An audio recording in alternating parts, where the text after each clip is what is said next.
I hear that voice in my dreams because it's so like weirdly ubiquitous. All right. Whoops. Okay. So welcome to our first proposal workshop. And You muted yourself.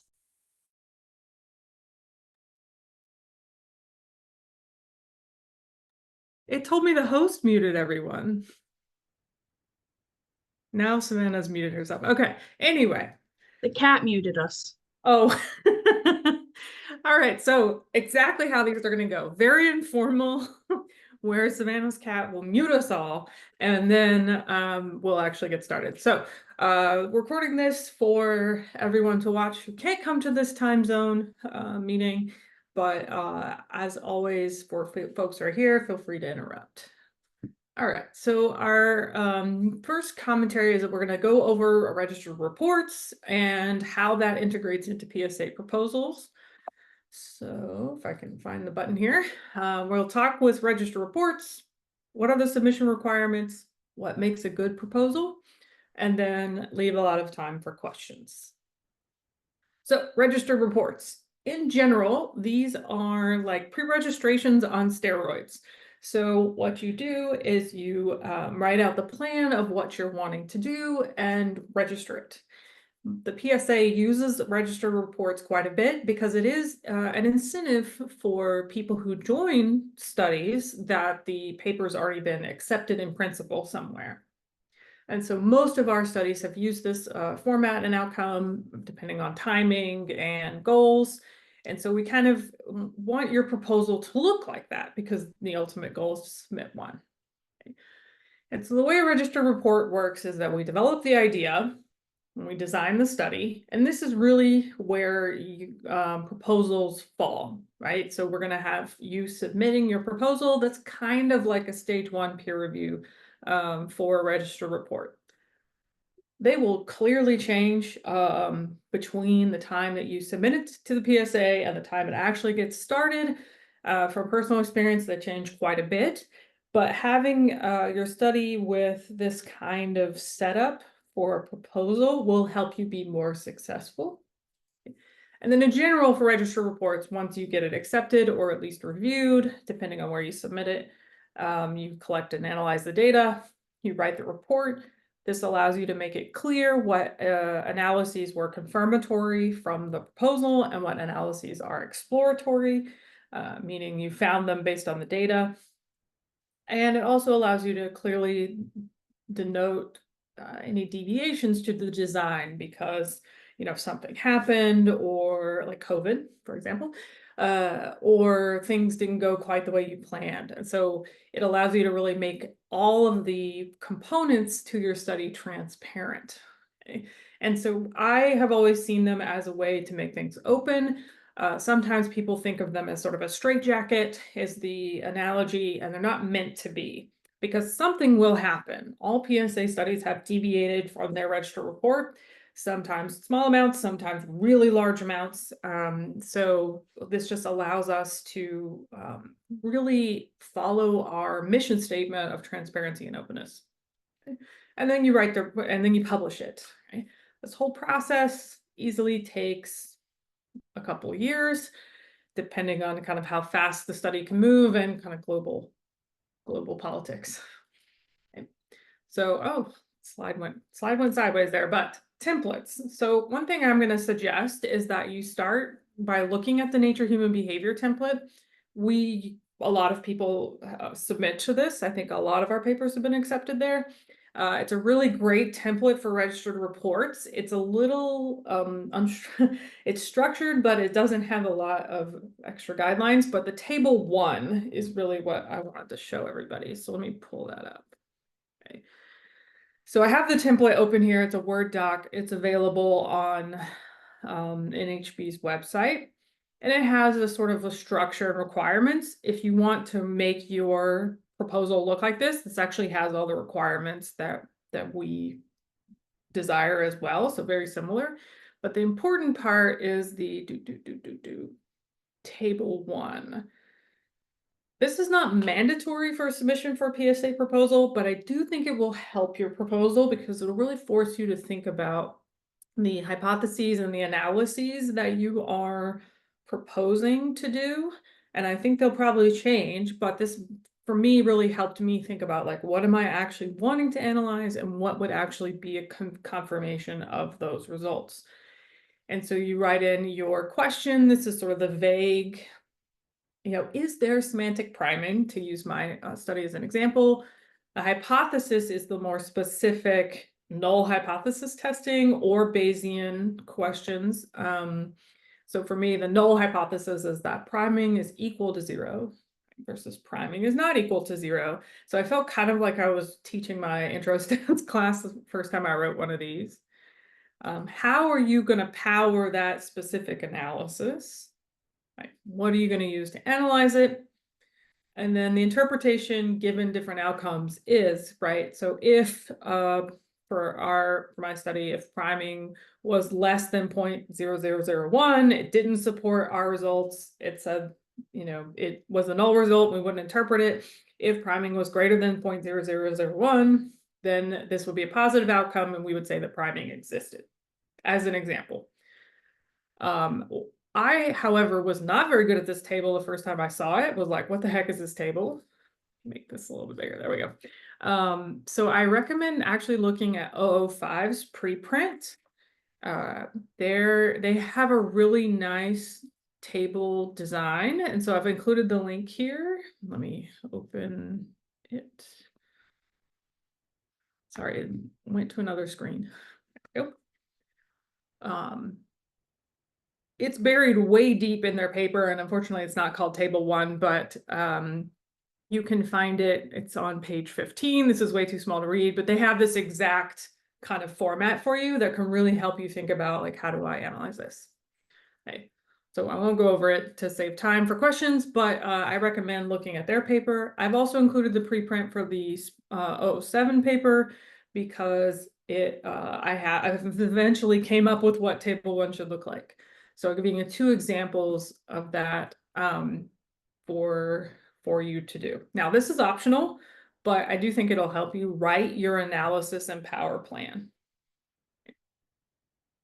All right. So what do we require? We talked a little bit about like what registered reports require, which is like very detailed information. What do we require? Okay, because we fully expect these things to change between proposal, submission time, and running if selected. Okay. So the submission package, when you go to submit on Canvas, you should have a version of the submission with a cover page, meaning like your traditional APA, who are the authors that would be considered the proposing authors, what's the title of your paper, that kind of stuff. And then an anonymized version of the submission without the cover page, because your proposal will be reviewed anonymously from traditional kind of review of like methods, analysis review, and at the director level. Obviously, the study selection committee and then Savannah and I will know who submitted because we're going to be organizing everything. But other than that, it will be anonymized. To the extent that if people know you pretty well, they may know whose paper it is. Okay. Barring that, so the masked submission procedure, your cover page should include the title of the study, your date for your latest draft, and some keywords. That'll just help us find people to review. An abstract of 150 words, your main body submission text of up to 5,000 words, references, and supplementary materials. So we don't have a super strong structure, but if you want something to structure from, that's why I suggest the registered report format from Nature. Like if you're like, I need a template, like you might be submitting to them anyway, so might as well use their template. Supplementing materials can include things like the analysis code if you've already written it, or the table 1. It doesn't have to count against your 5,000 words, nor do the references. So the 5,000 words is sort of the main body text. And that's really a limit to kind of keep these from being 300 pages. And so you can have, plenty of figures if you want to save some words by being the study flow is shown in picture 7, that kind of thing. because we have to have a limit somewhere. And I think we can be flexible if you're like, I really need an extra X number of words to explain this fully, for example. So if you think about this as a registered report submission, I think you'll be on the right track. Okay.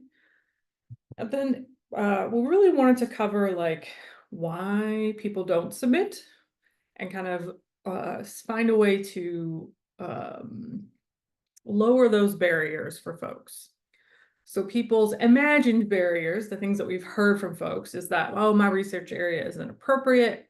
I don't know how to do this methodologically or analytically, or I've definitely heard from folks like power, there's no way I'd ever figure it out. Or you just don't have the experience running a big team science, that's what the BTS stands for, study. Okay. So these are things that people think that are barriers. Okay. And then real barriers, how it's confusing what I should submit and what should I do. I've never prepared one of these proposals before, or I don't have the resources for it. So let's go over why all of these are overcomable. Okay. So when we're looking at the research area is not appropriate, if you look at the history of what we've done, it has always been social or cognitive. And we would love to change that. And so in the call for proposals, we're really trying to highlight, like, I would love a clinical study, developmental, sports psych, I don't care. Social, cognitive, you're still welcomed, but that is not the only thing that we take. Okay? That's partially, I think, due to the ease of the way those studies can be run online and the people who first built the PSA. But as a cognitive human, I would love to see some non-cognitive stuff. Your question needs to include cultural comparisons. I think this can be very broadly defined, right? So cultural comparisons, meaning that the question should allow for the fact that we can test it across multiple cultures. Like when it came to my priming project, culture is embedded in language, but I was more interested in the language component. So you do need to justify the use of having a lot of different labs by including something about testing it across countries or controlling for country or, geopolitical region, but not culture in the like strong social sense. But we just need a justification on like, why should we test this across so many labs? And then it must be short and quick. Now that one is sort of kind of a barrier. It does need to be feasible. Most of our projects have stayed under 30 minutes. Some are a little bit longer, like 005 is I think an hour normally. So it kind of depends on what you're proposing, but you will have more luck recruiting participants and people if it is under 30 minutes. But that is not a limitation that we have. And Savannah, do you have anything on the cultural part? Okay. Next, lack of methodological skills. The reality, I love this. We got people. I didn't write these, Savannah wrote these. But we do have a whole set of amazing committees who will help you with the holes that you feel like your team might have. So the very first thing once a study gets accepted is called a needs assessment. And that's where you can say, I don't have the skill set to run these analyses, help me find an analysis person. Or let me think. We usually have somebody who helps coordinate translation. So there are a lot of folks who can help you with the scaling up of your design. So you're like, here's how we normally do it with one group in the lab. Here's how we're going to scale that up. So we've got a team that can help you do that. Okay. And lack of experience. I think we're all fairly inexperienced in the beginning of doing this. And every time I work with a new project, I learn something else new. So we've learned a lot of things, and one of the goals for Savannah and I and the rest of the PSA kind of leadership is to find ways to make this more easier. I don't have a good word here. So the things that we've learned in the past, like, oh, this country doesn't allow Qualtrics, or hey, you're going to have problems with that ethical question in France, because I love to pick on France. They're the most picky one on GDPR. So all of those things, those lessons learned, are things that we're going to help you with, and have a way to say, oh, but don't forget about this problem that we've had in the past. Let's avoid that. So we're trying to make these lessons more transparent and share them with more people. And if you've never run one of these, we're going to help you put together a team that can guide you through it. Now, real barriers: confusion, inexperience, and lacking resources. Let's tackle those.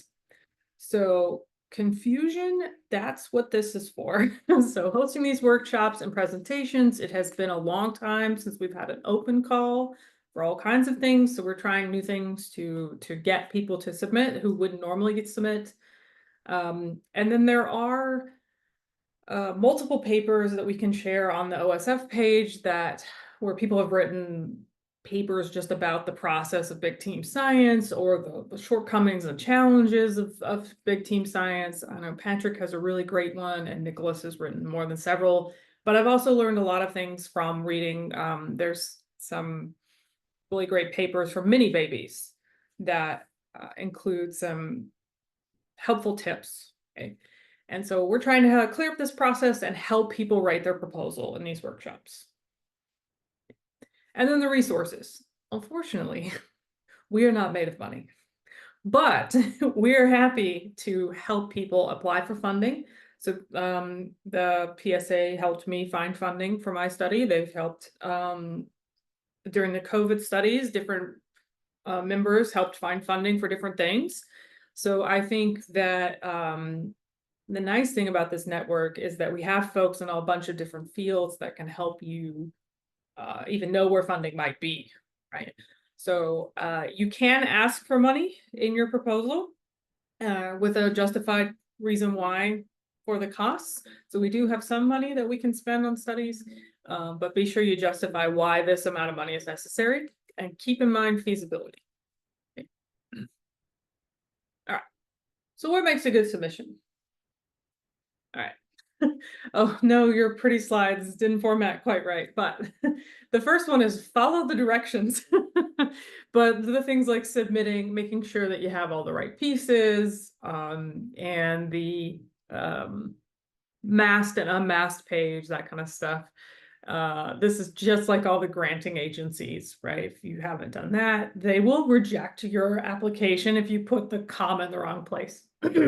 So just making sure you have all the pieces, and I'm happy to check if you just want to send a message like, hey, did I submit this right?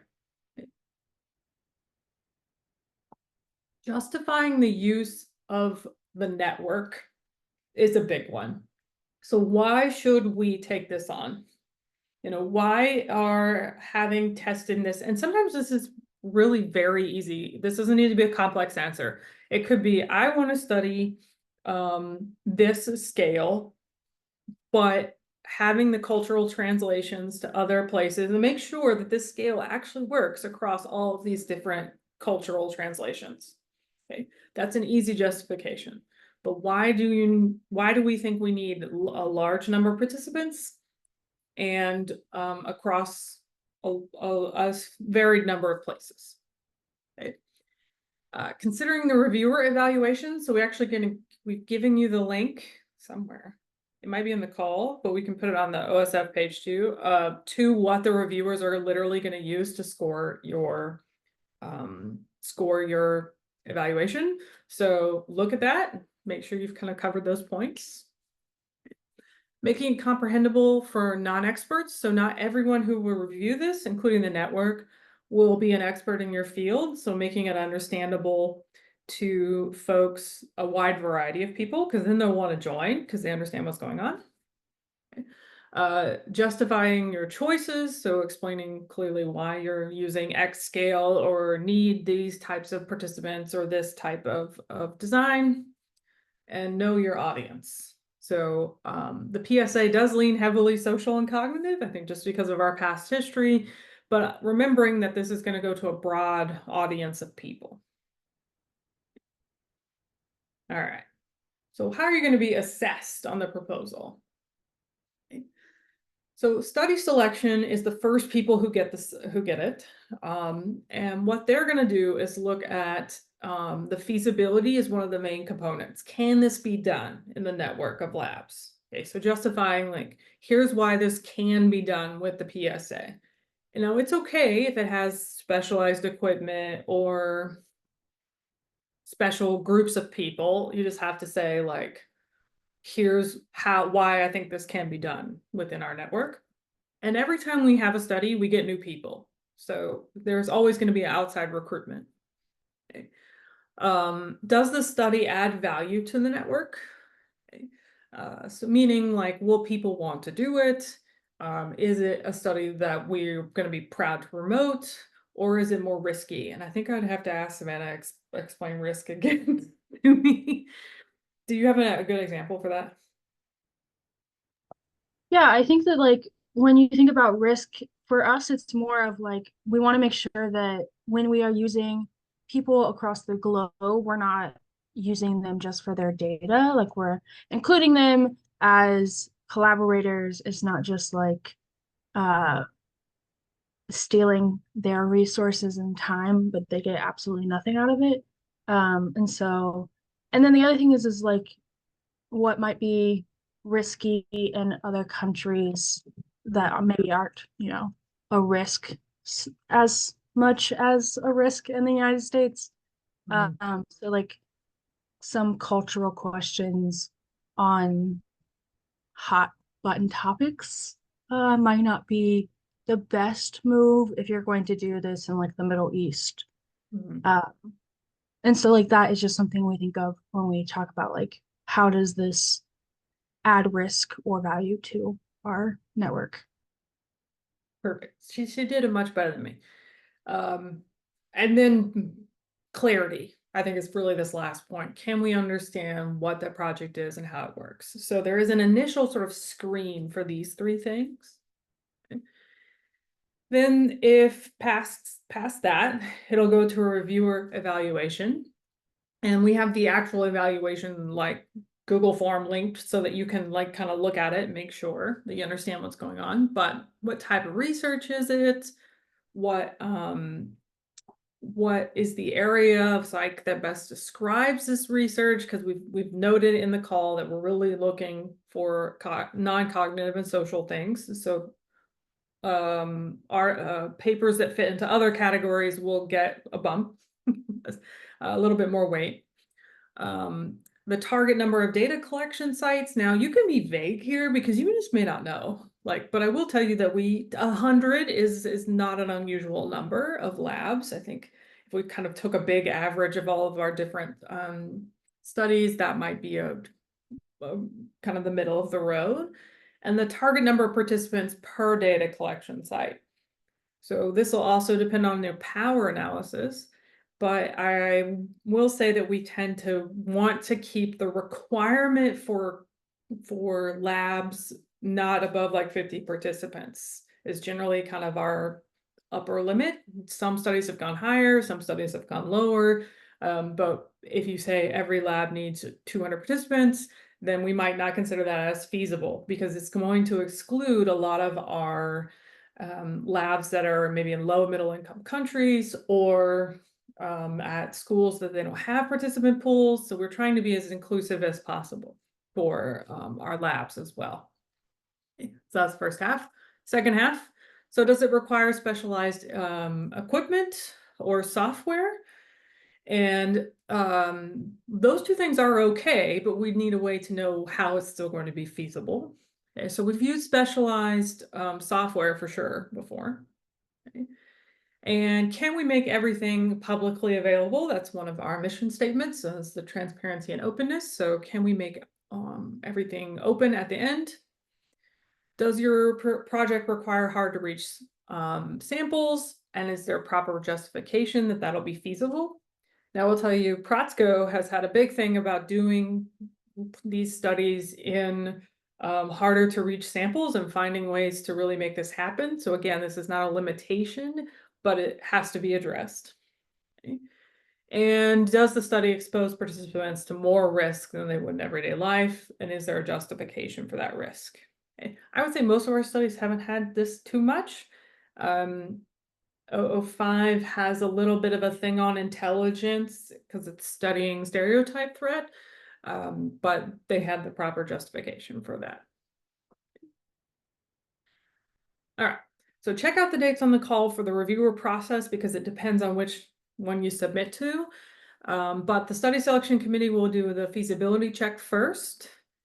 Then we'll send this out to reviewers to evaluate and the network. Those two things actually happen at the same time so that the process can be streamlined a little bit so it's not quite as slow.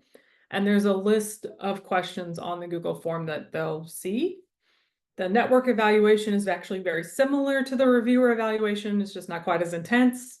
And they also answer questions on interest and could you do this study? So we actually get a little bit of feedback on if the network would be interested and want to do the study. All of that information is compiled together and kind of a summary put together. And then the board goes through. So it's not just Savannah and I, it's actually everybody and the associate directors as well, kind of look through the submissions, weigh them, and then pick. Okay. And the process can be accept the study, revise and resubmit. That's a really common thing to happen. Like, okay, we would like your study, but can you tell us a little bit more about X, Y, and Z to make sure everything is going to be okay. And then it might be, hey, submit on the next call. Yours was really good, but we only took, X number of papers at one or proposals at once. Or it could be, here's feedback on your study. Think about revising this for the next call. So not reject, because I don't think we should really reject proposals, right? But sort of a heavy revisions, or here's why it maybe didn't fit this time. Think about that and resubmit in a later call. And the dates are online, but they're about 2 weeks for each of these procedures. And we're really trying to hope to get you feedback pretty quickly. Every study gets feedback. All right, so now we have like a zillion hours for questions. Not really. We have 20, 25 minutes for questions, but you can always email us directly and ask questions. And then I think Savannah left some notes here. Okay, so the current call for studies is on, it was in an email, it's on the Slack. It'll be on I the will, OSX. I will also link it into the chat. I think it's in Canvas as well. So we kind of got the call in a bunch of places. You do have to be a PSA member, which just means you have to have a Canvas account to be able to submit. And we're trying to keep everything in Canvas so that people get used to that sort of procedure. And then the link to these notes is an OSF page. All right. So Savannah, if you want to stop recording, we can just keep track of the questions from folks. And I'll hit stop sharing.